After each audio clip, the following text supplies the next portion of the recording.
Why Rhetoric Still Matters by Erec Smith. To better combat political polarization, we can all benefit from reviving the study of the power to persuade. As a professor of rhetoric, I am often asked a very simple question. What exactly is rhetoric? Throughout most of the history of Western civilization, this would have been an easy, if not banal, question for the formally educated to answer. Rhetoric was seen as one of the primary subjects of the formalized liberal arts dating back to medieval universities. Part of the core liberal arts curriculum, it was combined with grammar and logic to form the academic trivium. Rhetoric was a primary subject in formal learning from antiquity to the middle of the 19th century, when it was replaced by the study of literature and absorbed into the kind of English department we all recognize today. Exactly why it fell out of favor is a matter of debate, but now that rhetoric has made an academic comeback in the past 50 years as a distinct discipline, we would do well to know what it is and why it is so important. Plato's two views of rhetoric. Although rhetoricians, those who practice or study rhetoric, existed before Plato, the great ancient Greek philosopher is credited with the most important seminal texts on the subject. Plato's original take on rhetoric is that it was unimportant and unworthy of study. At best, it was what he, using Socrates as a mouthpiece, described as a form of flattery, a habitude or knack that leads not to political savvy but to its mere semblance. He went as far as to say rhetoric is to truth what cookery is to medicine, which is to say that medicine is good for the body, but a delicious cake, although not healthy, may be more appetizing. Thus, a rhetor, Greek for speaker or writer, may provide unhealthy information by couching it in palatable terms. Plato also saw rhetoric as dangerous in the wrong hands.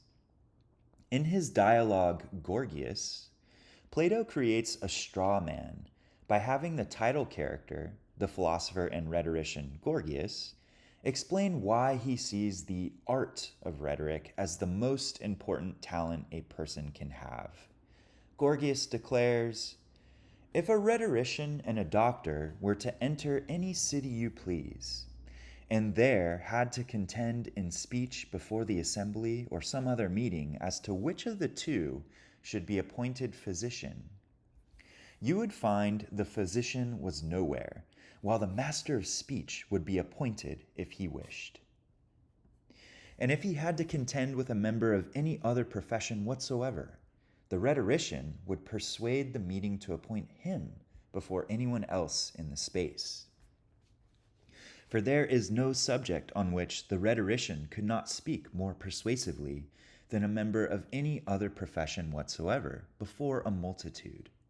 So great, so strange is the power of this art." Speaking through his frequent protagonist, Socrates, Plato refutes this description of rhetoric and insists that as long as one tells the truth and speaks in good faith, a formal study of rhetoric is unnecessary. The aforementioned medicine is all that is necessary for the truth to prevail to the benefit of society. If you find Plato's take on rhetoric naive, you aren't alone. Plato himself would change his tune almost 2 decades later when, in the dialogue Phaedrus, he has Socrates actually defend good rhetoric, distinguishing it from bad. Unlike Gorgias's bad rhetorician, a good rhetorician appreciates both the truth and the need to convey that truth in ways people can understand. When instructing his student Phaedrus on how to be a good rhetorician, Socrates says, "First, You must know the truth concerning everything you are speaking or writing about. You must learn how to define each thing in itself. And, having defined it, you must know how to divide it into kinds until you reach something indivisible. Second, you must understand the nature of the soul along the same lines. You must determine which kind of speech is appropriate to each kind of soul. Prepare and arrange your speech accordingly, and offer a complex and elaborate speech to a complex soul, and a simple speech to a simple one. Then, and only then, will you be able to use speech artfully, to the extent that its nature allows it to be used that way, either in order to teach or in order to persuade. Plato seems to have developed an appreciation for rhetoric as a necessary for conveying the truth, yet it is subordinate to that truth in every way. This understanding of rhetoric has continued to be salient in Western thought. The power to persuade. Later, Plato's student Aristotle would formalize rhetoric systematically by laying down instructions on how and why to use it. In his treatise Rhetoric, Aristotle breaks the concept down into various steps and categories. Aristotle provides the first succinct and probably most cited definition of rhetoric in Western literature: the ability, in any given situation, to discern the available means of persuasion. By available means of persuasion, Aristotle means that different modes of persuasion, references, figurative language, word choice, etc., will not affect all people the same way. For example, if you're trying to persuade people of the merits of organized team sports, you may speak differently to a staunch individualist than you would to someone more communally minded. When speaking to the individualist, using the saying, "there's no I in team," would not help your cause, whereas the phrase could be a selling point for the one who values community. Thus, considering your audience is a key to persuasion. Aristotle identified three kinds of rhetorical appeals or framings by which persuasion is achieved. The first appeal is logos, most simply understood as the use of reason to make a case. However, logos denotes not only reason, but empirical information, maxims, historical references, testimonials, and even fables as allegories. Also, he advises the reader on how to frame arguments in ready-made templates, what he calls topics, to assist people in making and refuting arguments. The second appeal is pathos, the appeal to emotion. Aristotle realized that humans are emotional beings. Thus, a rhetor should understand and use emotion when trying to persuade. He even took time to discuss when and where to induce particular emotions for the utmost effect, including sadness and anger. The third appeal, ethos, is the appeal to one's character. People are more likely to believe someone who is trustworthy and credible. For this reason, Aristotle said that ethos may be the most important of the rhetorical appeals. 4 reasons to study rhetoric. Aristotle seemed to take pleasure in dissecting and categorizing the world, and the world of language was no exception. However, he was clear that this was not done for its own sake. It is important to understand why exactly Aristotle saw rhetoric as useful and worthy of formal study.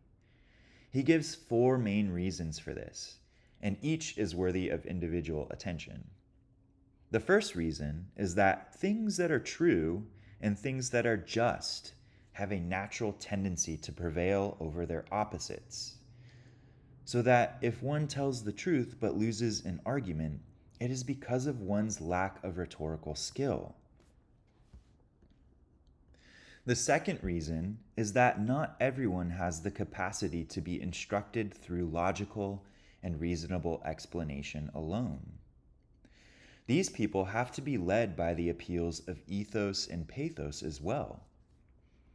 Third, we must be able to argue both sides of an issue, not for purposes of deception, but to understand, to the best of our ability, the thinking and rationale of those who oppose us. This kind of cognitive empathy can inform us on how to address these people and help us clarify our own position. Lastly, rhetoric, though dangerous in the wrong hands, should be perfected in each of us. For it is absurd to hold that a man ought to be ashamed of being unable to defend himself with his limbs, but not of being unable to defend himself with speech and reason. Defending oneself through language is a skill worth cultivating, even at the risk of misuse by others. These are Aristotle's main justifications for the study of rhetoric, and from these reasons, one can glean how imperative rhetoric is. To effectively influence our words and defend ourselves against the words of others, one must study and master the tools of persuasion. Thus, in a sense, Aristotle's writing on rhetoric is more than just a philosophical treatise. It is a self-help book of sorts. Subjective versus objective truth.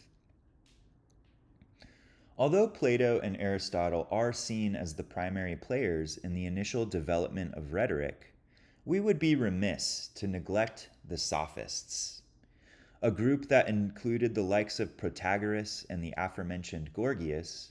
Sophists were traveling tutors, paid to instruct citizens in a variety of subjects, but especially rhetoric, since the advent in ancient Greece of democracy and self-representation in law courts made it a necessary skill.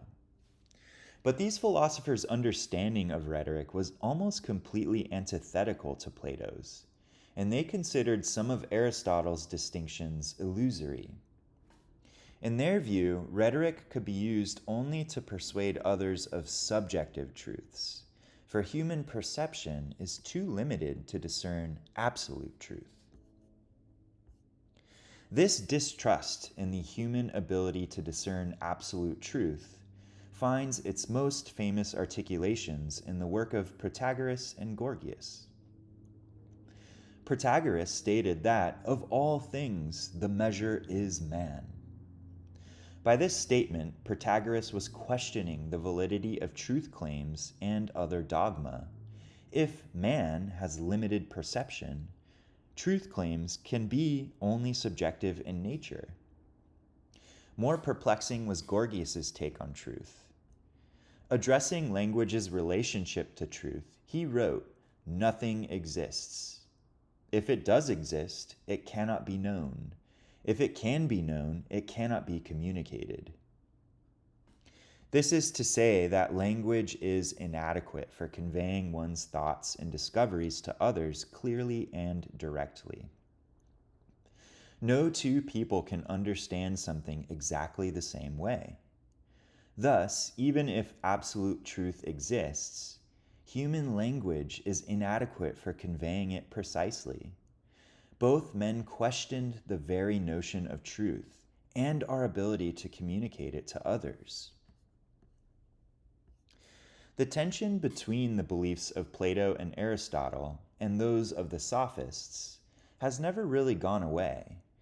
In fact, one may recognize this tension in contemporary arguments between conservatives and liberals, modernists and postmodernists, those that believe good and bad are universal values, and those who believe such concepts are culture-bound and dependent on one's social position, etc.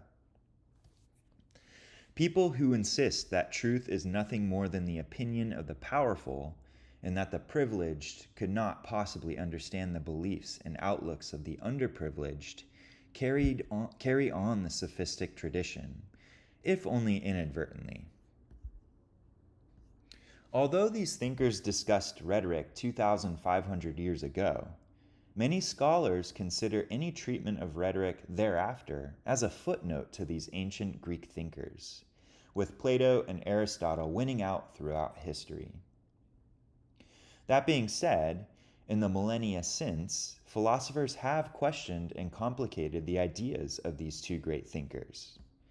Many subsequent philosophers through medieval times, the Renaissance, the Enlightenment, and modernity have broadened out the discipline, providing their views on rhetoric as it relates to politics, education, religion, civic society, psychology, and semantics. What's more, scholars now recognize and appreciate more diverse sources of rhetorical theory and practice, especially regarding race and sex. What can rhetoric do for us now? Rhetoric's comeback cannot have come at a better time.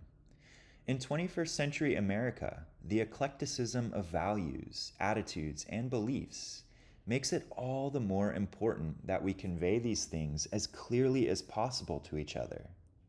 Tribalism, the tendency to associate only with those who share similar values, attitudes, and beliefs, may very well be the result of a lack of rhetorical know-how.